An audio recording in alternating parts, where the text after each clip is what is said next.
Warning. Watching this program is mandatory. Every offender will get a 500 credit fine.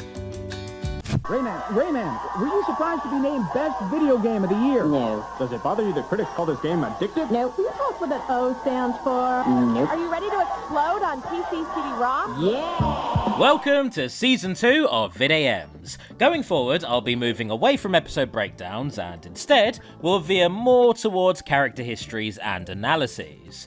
I mean, I am an actor, so this is way more my speed. And to kick things off, we have Scrimblo Bimblo, from the great platformer we played as kids 26 years ago. I think this tweet was made primarily as a dig to Smash players who wanted Crash, Spyro, and, at the time, Banjo representation. Except for the part about him being a lovable scrunko. That is clearly a bandicoot, a dragon, and a bear. This is a scrunko! The brainchild of Michel Ancel, Rayman is a platforming mascot from the 90s. And yes, I understand how little that narrows things down. Representing Ubisoft before they became enamoured with assassins, loot boxes, and sexual assault, Rayman is a magical being of indeterminate species who lives in a magical Technicolor world, which he has to save from an assortment of baddies. His most unique traits being his lack of limbs, which make him wonderfully flexible and easy to animate, as well as his helicopter hair, which allows for fluid and satisfying platforming. And if you're wondering why he's called Rayman, that's because his individual body parts were ray-traced, allowing for a sense of depth for what was originally a 2D platformer.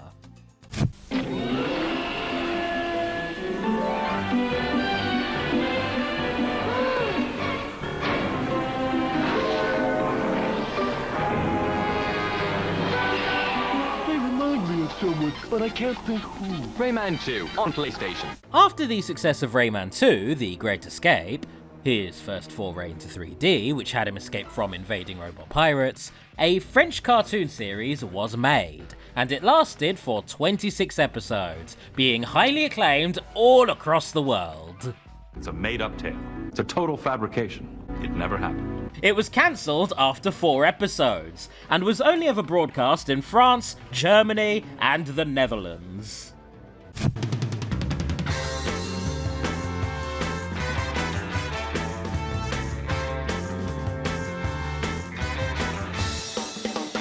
The short-lived cartoon is strange. Not bad by any means, just a bit odd. I like to think it's set in an alternate timeline from Rayman 2, where instead of escaping Admiral Razorbeard, who goes by Beamer in this show for some reason, maybe that's his first name, Rayman is successfully trafficked and enslaved by a circus, which he then has to escape from. Alien robot pirates is not enough. Add clowns to the list of traits. And if the show picks up, add ninjas too. I am the great Rigatoni, and this is my circus. Nice place, though I wouldn't want to live here. Yes, that is Billy West of Futurama fame, and he works amazingly well as Rayman. Also, the visuals of this actually look pretty okay for 1999. Yeah, some of the character animations are a little stiff, but the cartoony designs don't really age poorly. The backgrounds and the lightings are actually kind of solid. This looks like a pre-rendered cutscene from a PS2 game, and that's all a Rayman show really needs. What can I get you? A little more bread, water? Like back one free? Free? Free? I made you famous! Now, being a late 90s cartoon show, I assumed this would be an episodic fare where you can tune in at pretty much any point, and the format would be about the same. It doesn't really matter what order you watch them in. But no, this is serialized, which is really rare for cartoons around this time. By the end of episode 1, Rayman has emboldened his fellow slaves, Lakmak, Cookie, Bettina, and Flips, to flee. And landing themselves a convenient set of wheels, they drive off into episode 2.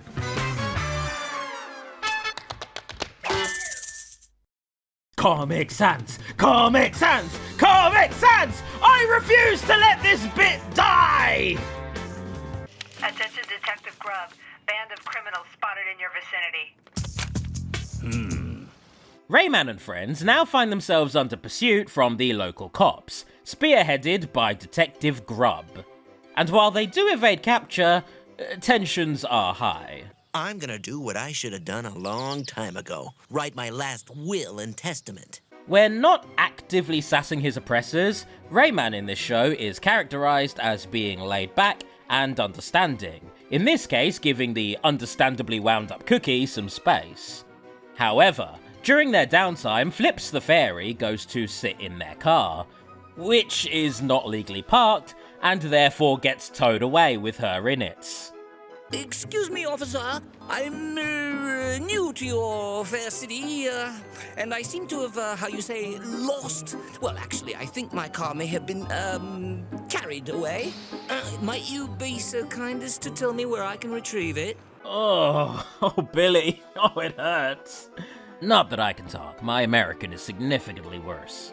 In fact, something I've noticed about Billy's Rayman is that he sometimes delivers lines with a strange affectation that I cannot pinpoint, but find it charming anyway. No reason to panic, it's just a car. We'll find her. After all, she's in the car. The scrapyard. The gang head to the local scrapyard where cars are being eaten by a giant cow. This is just the kind of thing the Rayman series does, just go with it. And Rayman is able to rescue Flips by sending in his hand to retrieve her.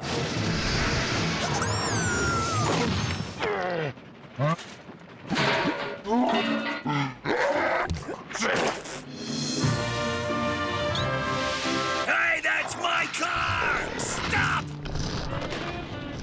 There goes my car. There goes my reward. There goes my job. After a display of his other primary ability, the gang crash land into the roof of a house, which they then decide to squat in.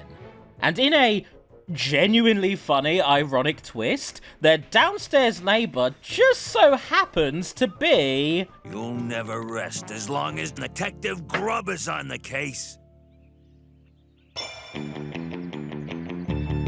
The next two episodes become a comedy of errors as the gang try to settle down and live their freed lives, despite their downstairs neighbour being a cop who wants to apprehend them.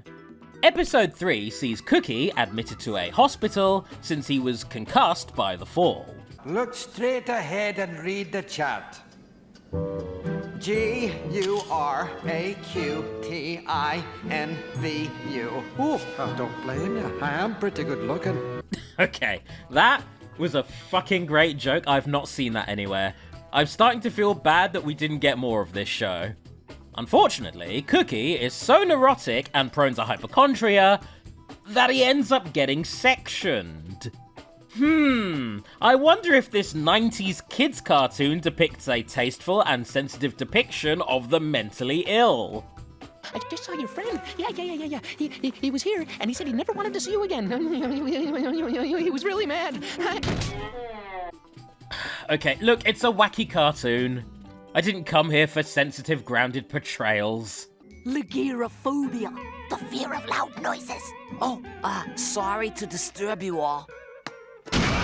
However, Cookie's situation then gets worse when his roommate turns out to be Officer Grubb's mother.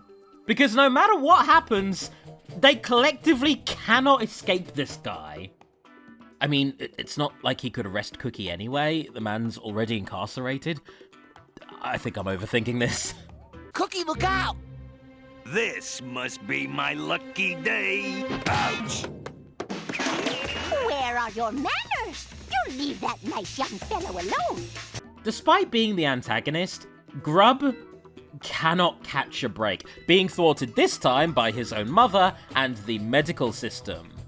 It's at the point now where the main characters are starting to pity him, so in the fourth and final episode, we take a look at his struggling love life. And if you're as genuinely fascinated by this show's chaotic trajectory as I am, then I'm sure you've developed the same sense of disappointment that it was quickly cancelled that I have. He's just cleaning up. Oh, please. The only time a bachelor cleans is when he has a date. Okay, hold on.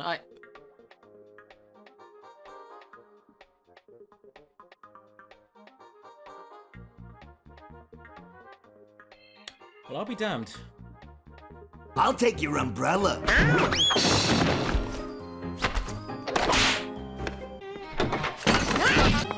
You sit down. I mean, have a seat. Man has negative riz. And I should know. There's smoke coming from your kitchen. Oh, that isn't smoke, it's steam. Grub is so hopeless that Rayman, being the hero he is, decides to sneak downstairs with Bettina and Flips to stealthily wingman for him without getting caught by him. And that is such a fun take on this sitcom trope that I genuinely have to applaud it. I have not seen this premise done before. Bless you. Oh, thank you. Bless you. Thank you. While they do almost get caught at one point, Grub is so relieved by the sudden appearance of a beautifully prepared 4-course meal that he just stops asking questions. Can I get you more soda? Yes, I would like that. And even then, he still manages to fuck things up. It's genuinely impressive. Thanks for an interesting time. In a last-ditch attempt to salvage the relationship, Rayman follows Grub's date home. Cool, definitely not creepy, cool. And offers her a singing telegram to apologize on Grub's behalf. Oh yeah, the flowers. Tomorrow? The movies? Oh yeah, that would be great. A 5th episode named My Fair Lakmac was planned, and apparently mostly completed, but it was ultimately scrapped, thereby ending RAYMAN'S animated run. And while this could have been an abrupt end to this video, leaving this new format kind of suspect, something else then came along. Check it. Oh, dope. Check this. Yeah! Oh, nice. 56 enormous levels, massive power-ups, outrageous enemies, huge features, huge game. Rayman 3 Hoodlum Havoc. Rated E for everyone. After the TV series came and went, Rayman 3 Hoodlum Havoc was released, and despite Michel Ancel's departure, most people I've talked to consider it to be the best of the trilogy. Instead of continuing the second game's darker tone, Rayman 3 allowed itself to be goofier and more lighthearted, more in line with the show itself. Things were looking great for the Limbless Freak, and then came Rayman 4. Rayman 4 would see Ray teaming up with Andre, Hoodlum Havoc's main villain, in order to overcome a greater enemy. One which threatened to completely overwhelm their world. And I use the word would for a reason, because we never actually got Rayman 4, it was completely scrapped. And in its place, the aforementioned enemy would do more than take over Rayman's world. They would completely take over, and eventually overshadow, his entire series. They have studied our behavior. They have stolen our technology. They have invaded our living room.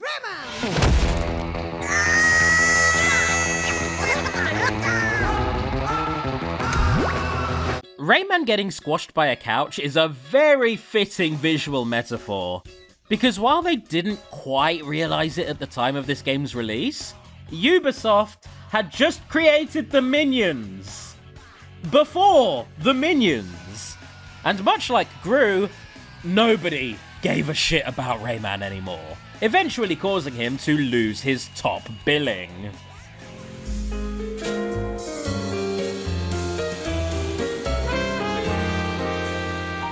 Now, a platformer mascot being slept on during the 2000s is nothing new. That was the era of the FPS. There are countless others who shared the same fate, but Rayman is the only one I can think of who was completely supplanted by his own spin-off series.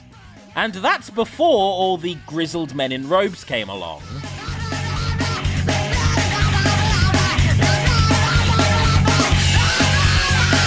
Even more insultingly, while RAYMAN'S TV show died after 4 episodes, Rabbids Invasion had 4 seasons and a movie, and it could keep going.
So, to give a verdict on that show, banana! The Rabbids were so successful that they eventually got to cross over with Super Mario. Need I say anything more on the matter? Rayman would spend the remainder of his career playing second fiddle to screaming slapstick money printers. Sure, he had a bunch of cameo appearances and another 2 entries in his own series with Rayman Origins and Legends, both of which were absolutely fantastic and deserved way more success, but he's definitely a washout in the grand scheme of things. Homie did not make it into Smash Ultimate as a playable fighter. However, it seems that to a degree, Ubisoft are aware of this. From the toxic ashes of Vietnam War II, a new breed of renegade soldier is born. Part man, part machine, all cyber commando. Fuck you. Sergeant Rex Colt is leading the battle between good and evil, as it's never been fought before. In 2013, Ubisoft released Far Cry 3 Blood Dragon, which I consider to be their magnum opus. Blood Dragon is a standalone DLC for Far Cry 3, which has both jack and shit to do with the game's story, setting, or tone. It's a bombastic thrill ride of a shooter that parodies 80s action schlock flawlessly, boasting the futuristic dystopia of 2007. A cyborg protagonist, the titular laser-shooting dragons who are actually dinosaurs, robot sharks, the director of Grindhouse masterpiece Hobo with a Shotgun as an advisor, and a soundtrack by motherfucking Power Glove, which you are currently listening to. This game was transcendent. I don't know how it was allowed to exist. It was so good, in fact, that it received a TV adaptation 10 years later. And Rayman is in it, and he's the best part. Yes, of course this is why I made this video.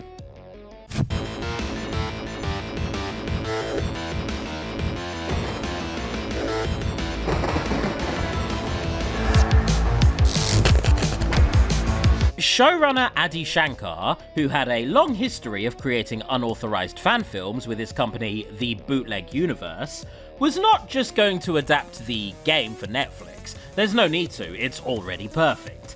Instead, he created Captain Laserhawk, a Blood Dragon remix, which exists in its own alternate universe, and brings together elements from multiple Ubisoft properties. The Crew, Rainbow Six, Splinter Cell, Assassin's Creed, Beyond Good and Evil, Rayman, Ghost Recon, Far Cry, as in the actual Far Cry, Watch Dogs, the Rabbids, and WWE, I guess. Okay, look, if Smash is allowed to have guest characters, so is Captain Laserhawk. I'm Cody Rhodes, and I'm supposed to be fighting for the championship tomorrow! The thing is, this isn't a Ready Player One style mess of IP blow, which it very easily could have been. Instead, it has a strong standalone story with incredibly lovable characters, and it incorporates all of its contrasting elements fucking beautifully. Again, I don't know how something like this is allowed to exist in an official capacity. I usually don't ever talk about a show on VidAMs until it's, completely finished.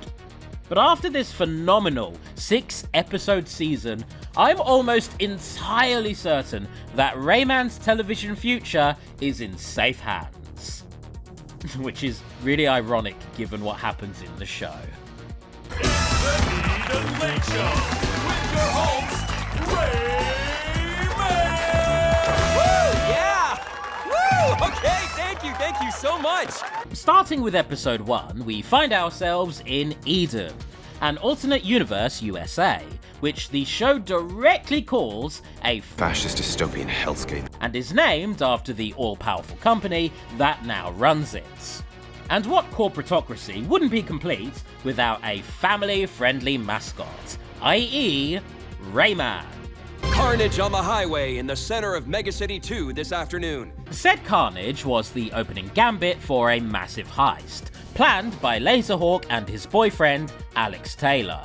A heist to steal a video game cartridge that can, apparently, drain Eden's funds. It plays out with an incredibly cool mix of traditional 2D and gorgeous retro-style sprite animations, and holy shit, how have I not run into a show that does this yet? Those plans we made, leaving Eden together, that was just a job, right? You were always gonna turn me in. I do love you, but... After a heartbreaking betrayal, Laserhawk is gunned down by Taylor and left for dead. However, instead of killing him, Eden kidnaps and gives him the Suicide Squad treatment, along with a group of other Ubisoft-adjacent characters, weaponizing them against Taylor's upcoming rebel uprising. And yes, Cody Rhodes, the WWE wrestler, he's the Slipknot of the squad.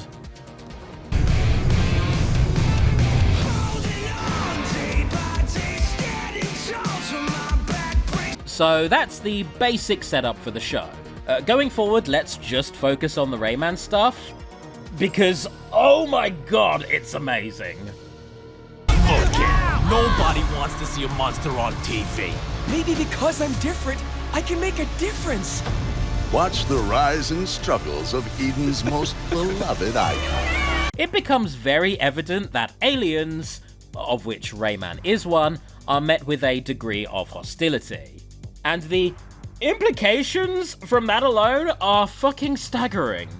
Right now, I could definitely point out that Rayman's televised appearances, IRL, have had him endure a history of slavery and emancipation in his early years, only to face prejudice and discrimination in the modern day. And maybe I could explore the parallels to, I don't know, a certain ethnic group with that. But I don't think the internet is ready for that discussion. I think you get where I'm coming from. At the end of episode 2, which, holy shit, this show is amazing, please watch it, Taylor opens a vortex in the sky, allowing a chaotic, destructive alien species to appear. A trio of kaiju Rabbids. But by the start of episode 3, the Power Ranger-esque Niji 6, that's Rainbow Six in Japanese, have already dealt with it. You can sling all the filthy interdimensional alien scum our way, and the Niji-6 will always protect you. Wait. What did you just say? What? Interdimensional alien scum? I was a refugee who came from Dimension X, sir. Am I scum to you? That's not what he meant, right? Right, Red? I said what I said. Really? Then why don't you say it to my face without cameras, you fucking red prick? Shortly after this outburst, we see what can only be assumed to be a rerun of the child-friendly Rayman show, which establishes that the furries, or hybrids in this show, are another persecuted underclass, bred and raised as exploitable workers. Hybrids, we won't forget your name. And this segues very nicely into Rayman's story. After lashing out on the air in response to Red's speciest microaggression, which very quickly escalated into just a regular aggression, Rayman is sacked as the voice and face of Eden, causing him to spiral into a horrible depression. And holy shit, this is a metaphor for his IRL fall from grace after the appearance of the Rabbids. Maybe you need a vacation. What are you doing to me? Like, are you firing me? You can't fire me. I'm the voice of Eden. Like, holy shit. Even if you divorce this from its commentary on racism and tokenism, which you really shouldn't, because wow, that cutesy song just now was definitely a persecuted minority being propped up and used to downplay the systemic oppression of his peers, this also feels like Rayman lashing out at Ubisoft for dropping him when he no longer had a broad enough market appeal. Oh, and by the way, if you think I'm reaching with the racism comparison... Kill them all! I gotta protect our people. There's been enough death. I hear you, Mother. What the fuck? We're the victims here! No, I'm really not. The incitement of an interspecies race war was the thrust of Taylor's plan. Oh, and by the way, here's the part you all saw on social media. But rest assured that this is live? Retaliate with fire and Who the fuck is this? In episode 4, we flash back to more of the horrendous dystopian nightmare that is Ubisoft. Eden, complete with Rayman's gurning mug. Be it from a cute tag used by brainwashed children to report their parents to the state, to a fun polygonal VR avatar that prisoners are exposed to while enslaved and forced to control the country's robots and drones. Go to hell, you floating head bitch. Okay, whatever. I wonder if that's a metaphor for a certain industrial complex. I can't stress enough how much I need you all to watch this show. I'm spoiling as little as I can with this review. I'm just here to talk about Rayman. In episode 5, we see him snorting coke and having a full-on mental breakdown over being replaced. I'm sorry. Okay, I get it now. I won't do it again. I swear. If you want the truth, talk to the frog. What? This is where Rayman gets directly involved. He dons a disguise and tries sneaking into the courthouse in order to break one of the main heroes, Bullfrog the Assassin, out of custody. However, his attempts at stealth quickly go to pot, so instead he banks on his celebrity status and charisma. I got no time for this. I gotta wrap up an interview with that damn terrorist before 3 p.m. You know? The trial? Hello? I was not aware of this. And once he finds himself face to face with Bullfrog, despite some early understandable tensions and confusion, this exchange happens. You were right to be upset. I watched you that day. Between all those lies you were spewing about us, about everything, there was this one true moment. And they are punishing you for this, right? Over another gorgeously put together sprite animation, Rayman discusses how he was once subject to persecution, only for Eden to ultimately save him. Bullfrog sees this for what it is though. recognizing Ray as a victim of a system of oppression that Eden was directly benefiting from, which then allowed them to puppet and use him as a prop. And a disposable one at that. How long before they call you a terrorist? I'm no terrorist! Why would Eden do something like that? Must be nice living in your own bubble. Talking about bubbles, I think I understand now what you're looking for, sir. Bullfrog, who is able to produce bubbles that show visions of the past, present, and future, shows Rayman how much pain, suffering, and persecution he has been enabling and endorsing, making it clear that even he is not safe from the fascist dystopian hellscape that made him who he is. Remember what I said a little while ago? I don't know how something like this is allowed to exist in an official capacity. Well, Eden is a corporation that thrives off of systemic abuse. They are also a thinly veiled metaphor for Ubisoft, a corporation which itself, allegedly, once thrived off of systemic abuse, and I use the past tense there because I have no way of knowing if they still do. Allegedly.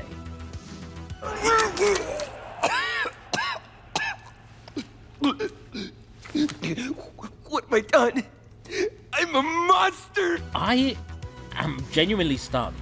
You don't get more blunt than having Ubisoft's mascot vomiting and calling himself a monster for what he represents. I know Ubisoft themselves didn't write this, but they still had to sign off on it.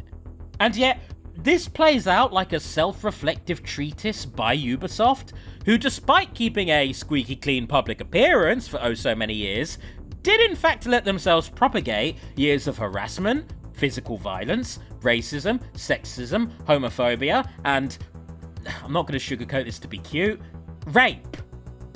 Allegedly. Man, I really love the word allegedly. It's like donning a suit of legal armor. Getting back on track, Red storms in, and things escalate quickly.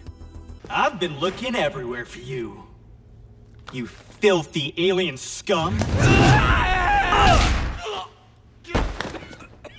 Stay down! Before Bullfrog is escorted to his trial, i.e. public televised execution, Rayman gives Red the slip, and by the 6th and final episode, finds himself having a dissociative episode in front of a bathroom mirror. I want our old life back. Our life? You want to look away and spread their lies with a dumb smile on your face? Let's beg for mercy. We're pretty good at that, right? Those days are over. Now it's time for Eden to meet Ramon. This is the most hardcore shit! Ramon, strapped to the teeth, heads directly into Eden's studio. Hey, you! It's a restricted area. Hands where I can see them.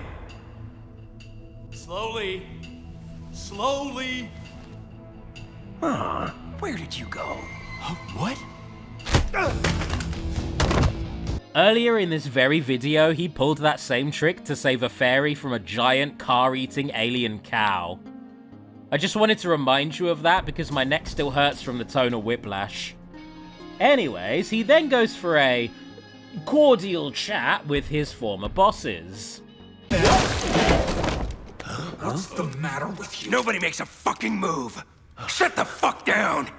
With the director at gunpoint, Ramon orders the execution to be called off. And holy shit, that was a child they sent to pull the switch on live TV. That is indescribably fucked, wow. Are you happy now? You have what you wanted. Am I happy? And this is where the TV history of Ramon, or Rayman, currently stands, with an incredibly bleak top-down shot that beautifully complements the bombastic conclusion of the A-plot. Yes, all of this was just the B-plot!